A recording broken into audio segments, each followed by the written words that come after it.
ஒரு ட்ராயர் தைச்சி முடிச்சிட்டேன். இந்த ட்ராயரோட வீடியோ போட்டிருக்கிறேன் பாருங்கள். பிடிச்சிருந்தா லைக் பண்ணுங்கள், சப்ஸ்கிரைப் பண்ணி வச்சுக்கோங்க.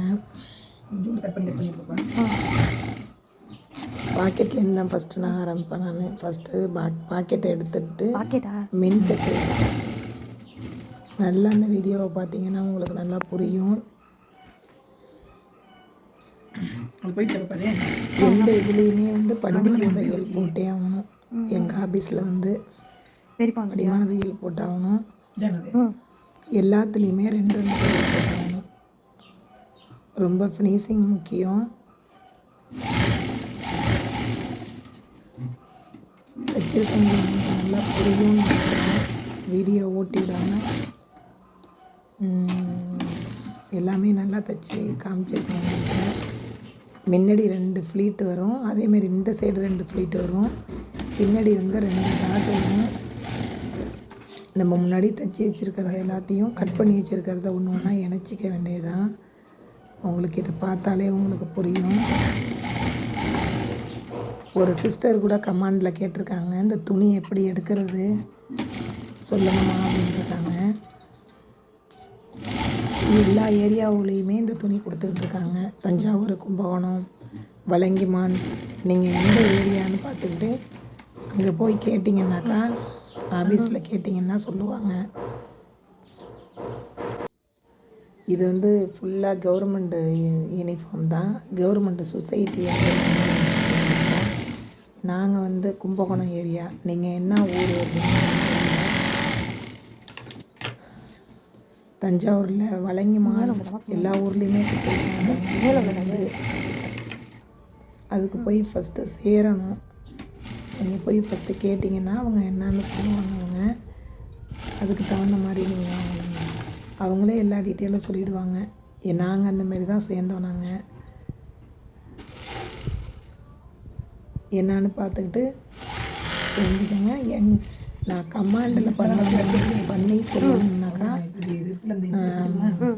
டவர் இருக்காது, ஃபுல்லாக டவர் இருக்காது. எங்கள் வீட்லேயே டவர் இருக்காது. இந்த வீடியோ போட்டு விட்டோன்னா, இந்த வீடியோ காலையில் போட்டு விட்டோன்னா சாயந்தரம் தான் போகும். அந்தளவுக்கு டவர் இருக்காது.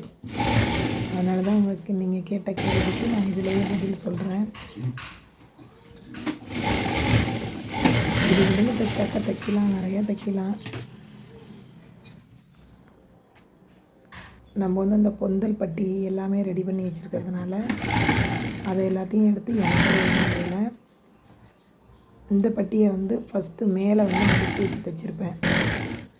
மேலே மடித்து தைச்சதுனால நம்ம வந்து அந்த பெல்ட் பட்டி வைக்கும்போது நமக்கு வந்து ஓரசாரம் வராது.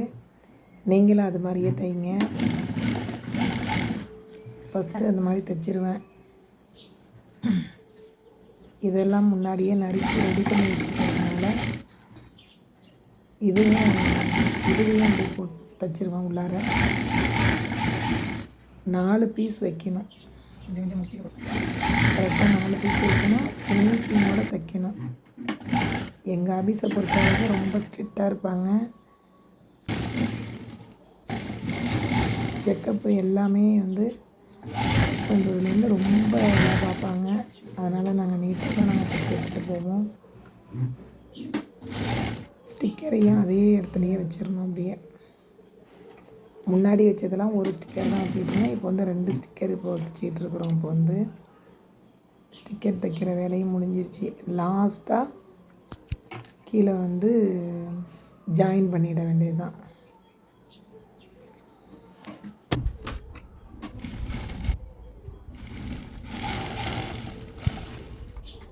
ஜாயின் பண்ணிவிட்டு கீழே வந்து மடித்து வச்சு தைச்சிட வேண்டியது தான். பிடிச்சிருந்துச்சுன்னா லைக் பண்ணுங்கள், கமெண்ட் பண்ணுங்கள், சப்ஸ்கிரைப் பண்ணுங்கள்.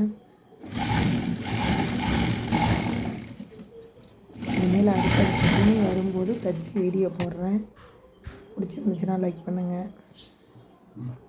வந்து கால் கீழே சுற்றி அடிக்கிறது வந்து நல்ல பக்கம் கவனிச்சு பார்த்துட்டே இருக்கணும். வேலை நல்ல பக்கம் பெரட்டி கவனிச்சு பார்த்துட்டே